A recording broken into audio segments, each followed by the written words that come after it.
नमो नमः।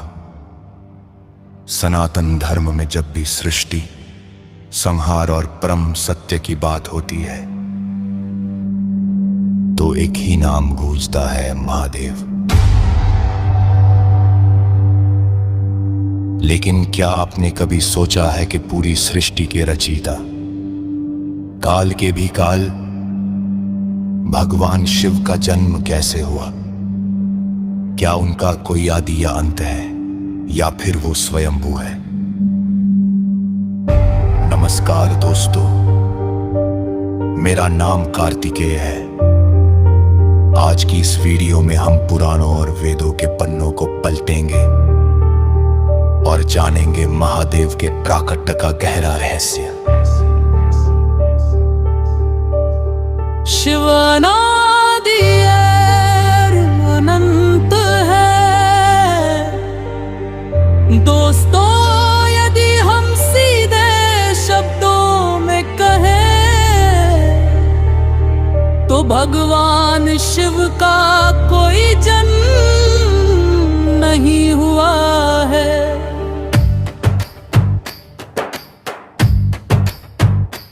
शिव अनादि है, जिनका कोई आरंभ नहीं है, और शिव अंत है, जिनका कोई अंत नहीं है। शिव पुराण के अनुसार शिव कोई देह या साधारण पुरुष नहीं है, बल्कि वे एक चेतना है, एक परम ऊर्जा है। वे तब भी थे जब ये ब्रह्मांड नहीं था, वे आज भी हैं, और वे तब भी रहेंगे जब ये ब्रह्मांड पूरी तरह नष्ट हो जाएगा। इसीलिए भगवान शिव को स्वयंभू कहा जाता है, यानी जो स्वयं प्रकट हुए हैं। शिव पुराण की कथा, ज्योतिर्लिंग का रहस्य, आइए जानते हैं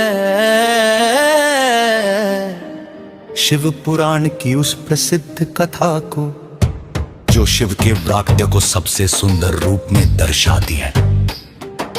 कथा के अनुसार जब ब्रह्मांड की शुरुआत हो रही थी, तब अब भगवान ब्रह्मा और भगवान विष्णु के बीच इस बात को लेकर विवाद हो गया कि दोनों में से सबसे श्रेष्ठ कौन है। बहस धीरे धीरे युद्ध का रूप लेने लगी। तभी अचानक उन दोनों के बीच एक विशाल धधकते हुए अग्नि स्तंभ प्रकट हुआ। वह स्तंभ इतना विशाल था कि उसका न तो कोई अंत दिखाई दे रहा था और न ही कोई शुरुआत। दोनों ने तय किया कि जो भी इस स्तंभ के छोर का पता लगा लेगा, वही सबसे श्रेष्ठ माना जाएगा। भगवान विष्णु वराह रूप धारण कर नीचे पाताल की ओर गए और ब्रह्मा जी हंस का रूप लेकर आकाश की ओर उड़ चले। हजारों वर्षों की यात्रा के बाद भी दोनों को छोर नहीं मिला। भगवान विष्णु ने अपनी हार स्वीकार कर ली, लेकिन ब्रह्मा जी ने झूठ कह दिया कि उन्हें छोर मिल गया है। उसी क्षण उस अग्नि स्तंभ में से एक भयानक गर्जना हुई और भगवान शिव अपने साक्षात रूप में प्रकट हुए। उन्होंने ब्रह्मा जी के झूठ पर क्रोध व्यक्त किया और विष्णु जी के सत्य की सराहना की।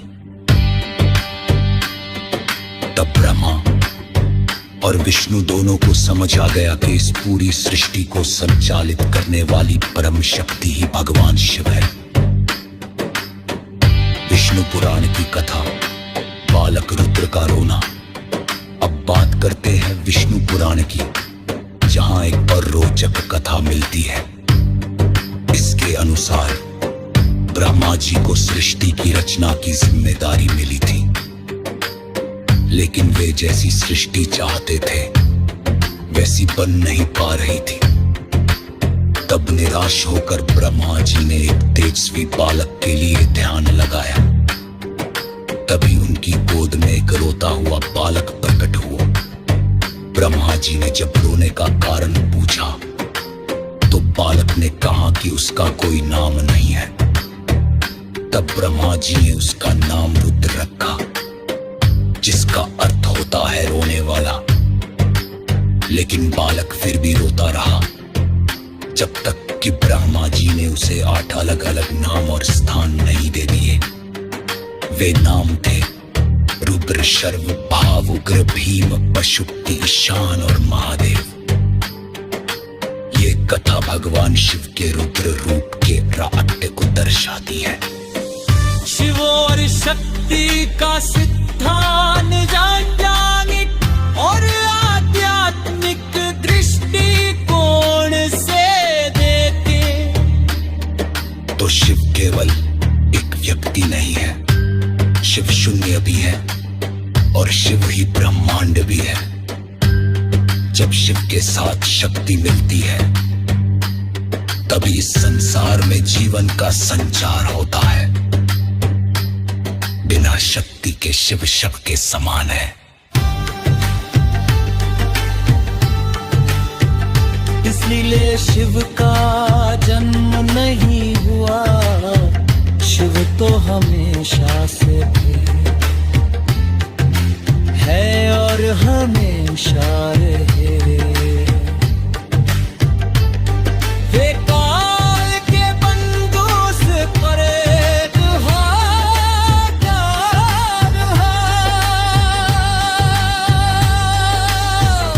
तो साथियों, महादेव के स्वरूप से हमें यह सीख मिलती है कि अहंकार का कोई स्थान नहीं है। आपको महादेव की प्राकृतिकता कैसी कमेंट सेक्शन में हर हर महादेव ये कैसा और बताए। अगर वीडियो पसंद आया तो इसे लाइक और शेयर करना ना भूलें।